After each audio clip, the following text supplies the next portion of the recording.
Hi everyone, Anthony Fantano here, the internet's busiest music nerd, and it's time for what's our final list of List Week, my favorite albums of 2011. Let me start off by saying 2011 has been an amazing year for me.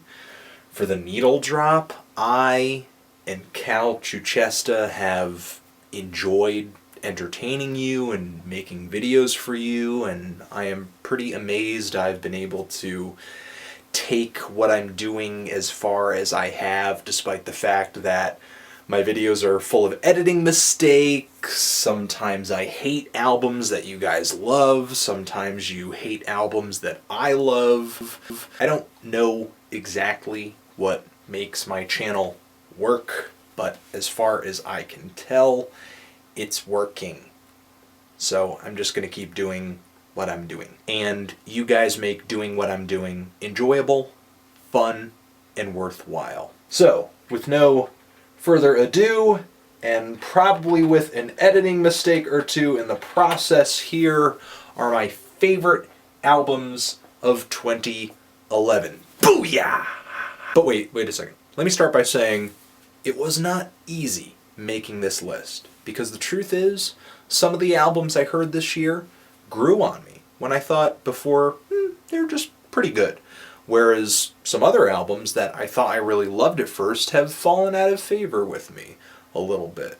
Not hating them, but definitely not as amazing as I thought they were at first. Having said that, let's start with number 50, Little Dragon, Ritual Union. Some pretty strong tracks on this one, as well as number 49, Craft Spells, Idle Labor. If you're into the whole pop hook thing combined with really reverby production, indie pop sound, get on this. Number 48, a pretty thought-provoking hip-hop album that came out earlier this year, Cunning Linguists with Oneirology.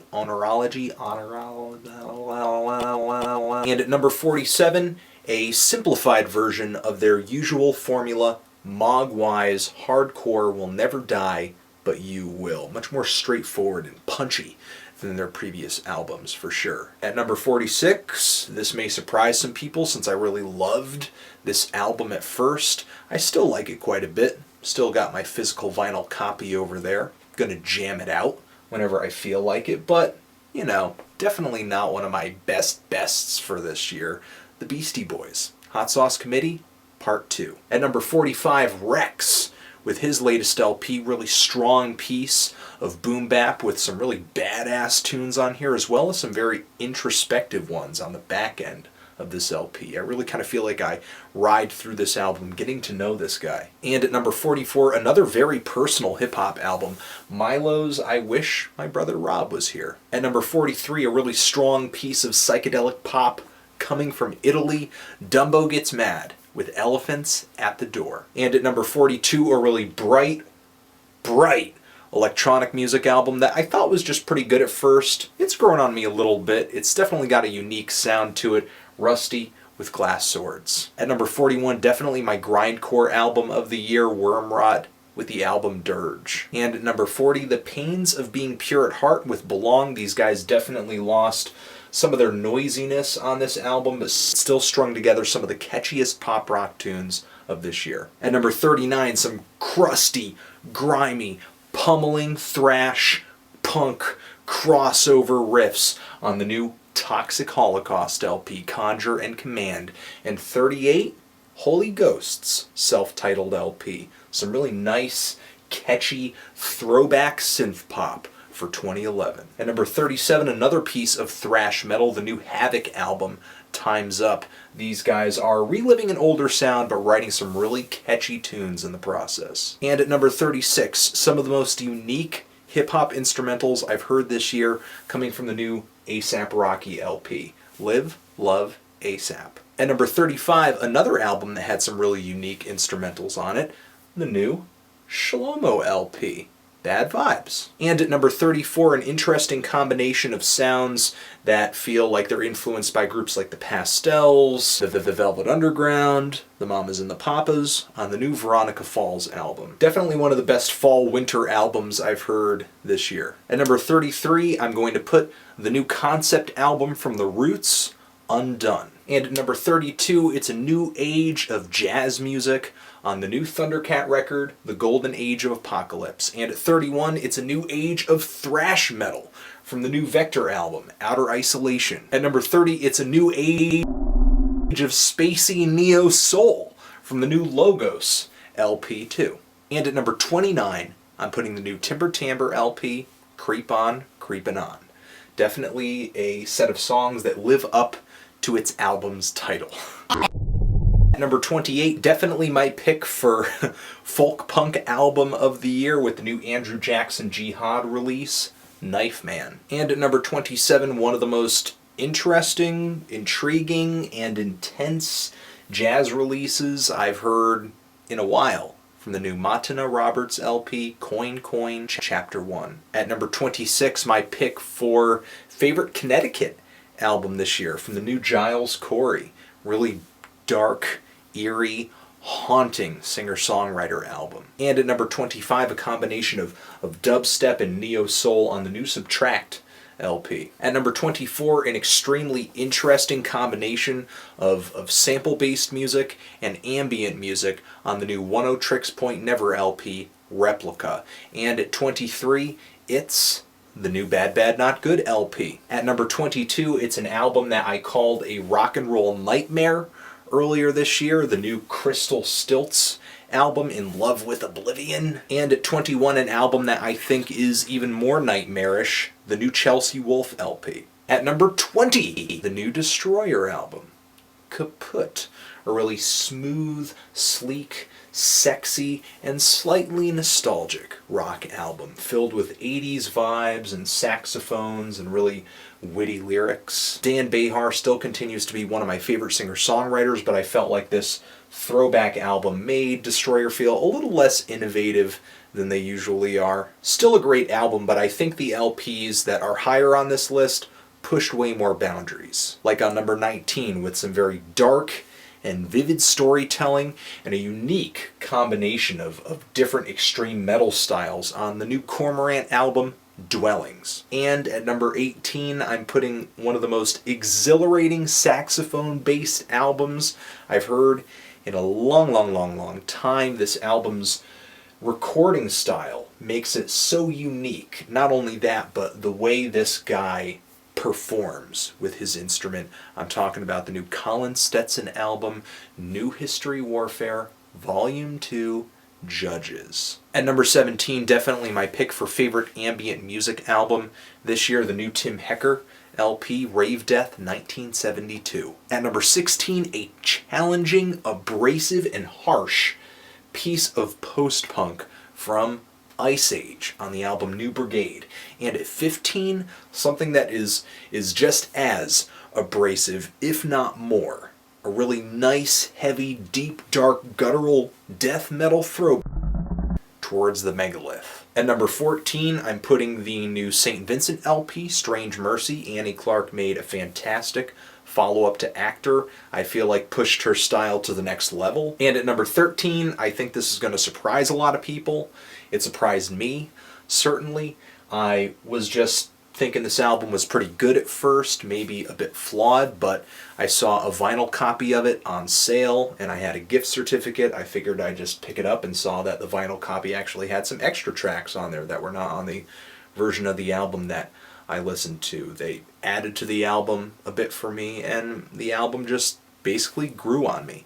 I'm going to put the new James Blake on here. At number 12, an artist who I also think has his own style, came out this year with a new album, and I think has built himself to be one of the most raw and original MCs out there right now, Danny Brown with Triple X. At number 11, an electronica project that I think is also pretty bold and original, the new Africa High Tech LP, 93 Million Miles. And at number 10, we're in 10th spot now, we're at the 10th spot! I think this album is my favorite hip-hop concept album of this year, and this dude is definitely a fresh new talent. Kendrick Lamar, Section 80. At number 9, an album that comes from my favorite electronic music producer of this year, Nicholas Jar, Space is Only Noise. At number 8, I'm sure this pick is going to anger some people. I'm not sure why. Every single time I seem to mention them, people's eyes go red and they're like, ah! But I'm going to put here Liturgy with Aesthetica. I think this is a great record. An original, innovative, and unique metal record. Not to say that's hard to come by. It's not. But if you're only looking at this album from a musical standpoint, you're only taking the music into account. The crescendos are there, the interplay is here, great production, the drummer is solid, the melodies are just so painful and captivating. I love this record. At number 7, it's an album that comes from a genre that I thought would never ever excite me or interest me again. La Dispute with Wildlife. Man, the song structures on this thing are experimental, they're killer, and the stories, the lyrics, the singer on this thing is intense. Plus the guitar and the drum mix on this thing is great. Just one solid song after another. The more I listen to this thing, the more I just kind of get a feel for its concept and its essence. Definitely one of the best albums I've heard this year, hands down. Totally did a 180. I hated these guys at first, now I'm totally in love with their output. At number 6, I'm putting an album from a rapper who I think really put the artfulness, if you will let me make that a word, back into Southern hip-hop. That is Big Crit with his latest LP, Return of Forever. And at number 5, a fantastic album. One of the best of this year. An album about war, about country, from one of the most consistent songwriters out there. Not only consistent, but consistently creative and innovative. She's always shooting for a new sound, and this new LP, in my opinion, sounds and feels like no other album she has released. PJ Harvey with Let England Shake. At number 4, an album that I think is one of the reasons that hip-hop had such a great year this year. This album is where I want to be. This album is where I'm coming from. This album speaks to me, not only because it has some great messages in the lyrics, a lot of thought-provoking lyricism, a lot of depth, but some fantastic production, a wildly original sound. An album that I think should be turning hip-hop haters into hip-hop lovers. The new Shabazz Palace's LP, Black Up. At number 3, an album that I was kind of afraid of at first because I thought, I might not like this at all, but surprisingly, I ended up loving it. Mostly because the dudes in this band play off of each other musically so well. Great musicians, a fantastically thrilling improvisational element to this band. I know that this record wasn't extremely well received, but I think if you're coming from more of a jazz rock, progressive rock mindset, you'll really get a lot out of this album. The new Battles LP, Gloss Drop. At number 2, a hip-hop album that I think pushed the envelope even more than the album that I put at number 4. If you guys watch this channel, you guys know I love the hell out of this album. You probably already know what album I'm talking about. Death Grips with Ex-Military. Some great sounds and just aggression on this album. And at number 1, an album that just really kind of struck me with its beauty from first listen, from a band that I really didn't think that much of at first, to be honest. I was totally not into their first EP that they dropped years back, and their debut album I just kind of enjoyed casually. Wasn't a huge fan of it.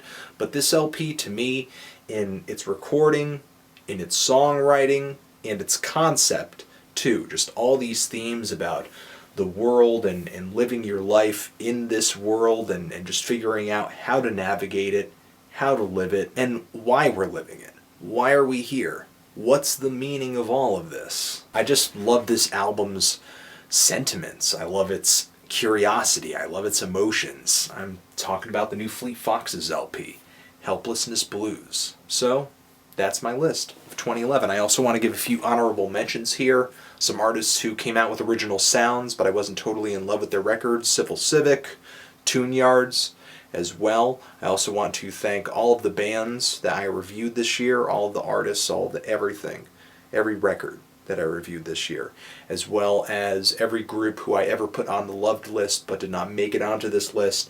And I also want to give a shout out to Elzai, who came out with that great Elmatic mixtape, but I just kind of counted it as a cover when push came to shove. That's my list of 2011.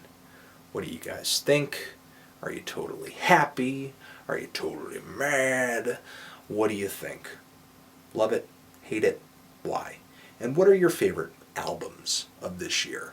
Let me know in a comment or video response. Anthony Fantano, lists, favorite albums, forever.